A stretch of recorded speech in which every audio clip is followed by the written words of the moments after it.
करें उनको बताइएगा कि हाँ सर ने सॉरी सर ने बताया है, या आप तो खुद ही समझदार हैं, आप तो कहाँ ही नाम लोगे, लेकिन आज आपको पता तो चल जाएगा कम से कम। क्या है सर, पता तो चल जाएगा, और बहुत से बच्चों को पहले से भी पता है। चॉकलेट स्वास्थ्य के लिए इसलिए हानिकारक है क्योंकि इसमें निकिल पाया जाता है, और निकिल हमारे बॉडी को क्या है, हमारे बॉडी के लिए बहुत ज्यादा हार्मफुल है। इसलिए विकल्प क्या हो जाएगा, ऑप्शन नंबर बी हो जाएगा। याद रखें, चॉकलेट हमारे लिए अच्छी बात नहीं है, बहुत मात्रा में कोई भी चीज नहीं अच्छी चीज होती है। आंसर क्या होगा, बी हो जाएगा। रोजगार की दृष्टि से उत्तर प्रदेश का सबसे बड़ा उद्योग कौन सा है? जब देखिएगा, सूती वस्त्र उद्योग यूपी में कहां पर है, तो सूती वस्त्र उद्योग की बात अगर कर ले तो कानपुर माना जाता है। चीनी उद्योग दोस्तों, चीनी उद्योग भी हमारा कानपुर में माना सॉरी, सीमेंट उद्योग दोस्तों आपका सोनभद्र और मिर्जापुर, ठीक है ना। और हथकरघा उद्योग में सबसे बड़ा है, इसलिए विकल्प ए हो जाएगा। हथकरघा उद्योग में हथकरघा की बात कर ले तो बताइए कहां पर है। हाँ जी, एक प्रश्न आता है इसी से संबंधित कि भाई कालीन, कालीन नगरी के नाम से किसे जाना जाता है? कालीन के लिए कौन सा यूपी का जिला सबसे ज्यादा प्रसिद्ध है? तो कालीन नगरी के नाम से सबसे ज्यादा जिला जो है प्रसिद्ध है भैया भदोही।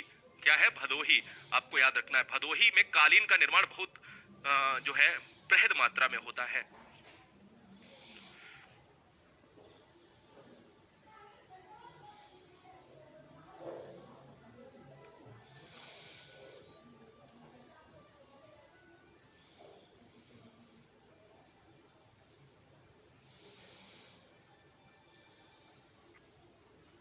देखो देखो, उत्तर प्रदेश में केवल एक जगह ललितपुर में, देखिए उत्तर प्रदेश में केवल एक जगह जो है ललितपुर में ही यूरेनियम पाया जाता है। यूरेनियम के साथ आपको तांबा भी यहाँ पर दोस्तों अग्रणी है ये। साथ ही साथ मैंने आपको बताया था कि जो बांदा एक ऐसा जिला है जहां पर बात ही हो गई है तो बता ही दूं आपको कि बॉक्साइट जो है बांदा में, बा से बॉक्साइट, बा से बांदा, ये बात आपको याद रखना है। इसलिए विकल्प किसके साथ जाएगा? ए के साथ चला जाएगा।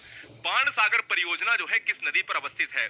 देखिए अगर बाण सागर परियोजना की बात कर रहे हैं तो प्रधानमंत्री जो थे वो जो है समर्पित किया था उन्होंने, और वो थे अटल बिहारी, ठीक है ना। अटल बिहारी ने जो है इस परियोजना को समर्पित किया था किस राज्य के देशवासियों को, यानी किस राज्य में? तो राज्य की अगर हम बात कर लें दोस्तों तो ये मध्य प्रदेश की बात होती है, मध्य प्रदेश में। और कौन सी परियोजना, कौन सी नदी है?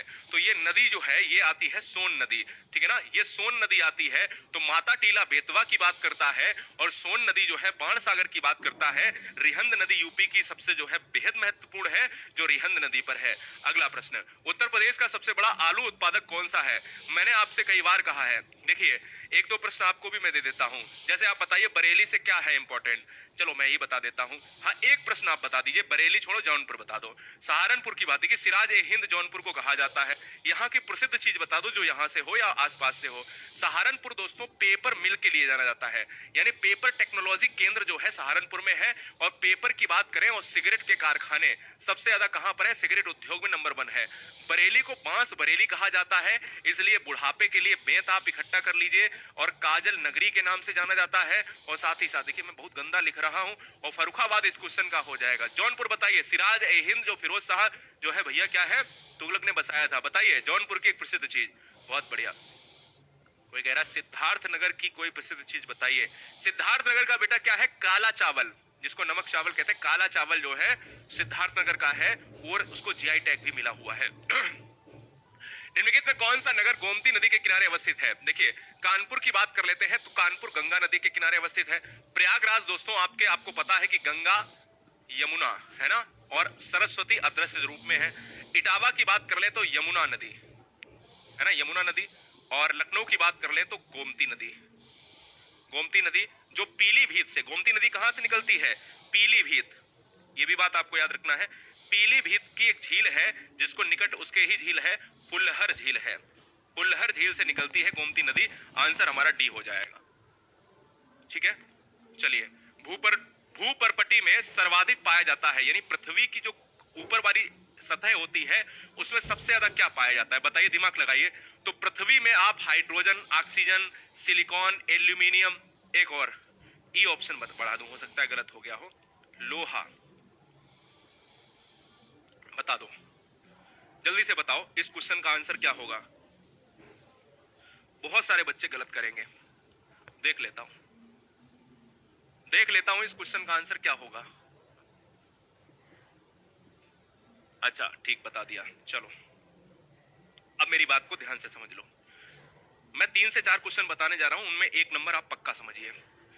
अगर आपसे क्वेश्चन में पूछा जाए कि पृथ्वी में, एक बार लिख देता हूं फिर शॉर्ट में लिख देता हूं, पृथ्वी में सर्वाधिक, ये हेडिंग बना दी मैंने, सर्वाधिक, अब क्या क्या सर्वाधिक, पृथ्वी में सर्वाधिक यानी भूपर्पटी की बात कर रहा हूं, उसमें सर्वाधिक जो है, अगर आपसे तत्व पूछे तो, और अगर आपसे धातु पूछे तो क्या मारोगे?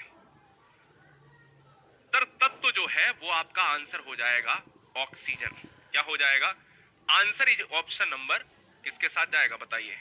ऑक्सीजन। ये ऑक्सीजन यानी आंसर हो जाएगा इसका बी ऑप्शन। बहुत से बच्चों ने क्या आंसर दिया है? सर डी हो जाएगा। लोहा सर, लोहा सर, क्या बात है, लोहा, लोहा ही फेंक के मारेंगे, ठीक है ना, लोहा। अब अगर धातु पूछी जाए तब बताओ आंसर क्या होगा, कमेंट करके बताओ। अगर धातु पूछी जाए तो क्या आंसर होगा कि पृथ्वी में सबसे ज्यादा तत्व या सबसे ज्यादा कौन सा घटक है? तो हमेशा ऑक्सीजन मारना। कभी भी धातु ना पूछा जाए तब ऑक्सीजन आप जो है नहीं मारेंगे। धातु की बात अगर है ही नहीं प्रश्न में तो आप समझो ऑक्सीजन है ही उस क्वेश्चन का, ऑक्सीजन ही है। लेकिन अगर धातु पूछी जाए तब क्या मारोगे? तब बताइए फटाफट। अब फिर आ रहा लोहा, फिर मारेंगे फेंक के लोहा। चलो तो हमने कहा अगर धातु पूछी जाए तब भी लोहा नहीं मारना है, तब भी लोहा नहीं मारना है, तब एल्यूमिनियम मारना है, ठीक है। तो पृथ्वी में दिमाग में बैठा लो, तुम लोगों को बहुत गलत फहमी थी कि भाई पृथ्वी में सबसे ज्यादा धातु लोहा है, पृथ्वी में सबसे ज्यादा तत्व लोहा है। ये लोहा नहीं है, तुम्हारे शरीर में लोहा है, तो अपने शरीर को काहे झोंक रहे हो दूसरे में? जब प्रश्न में ये पूछा जाए कि मनुष्य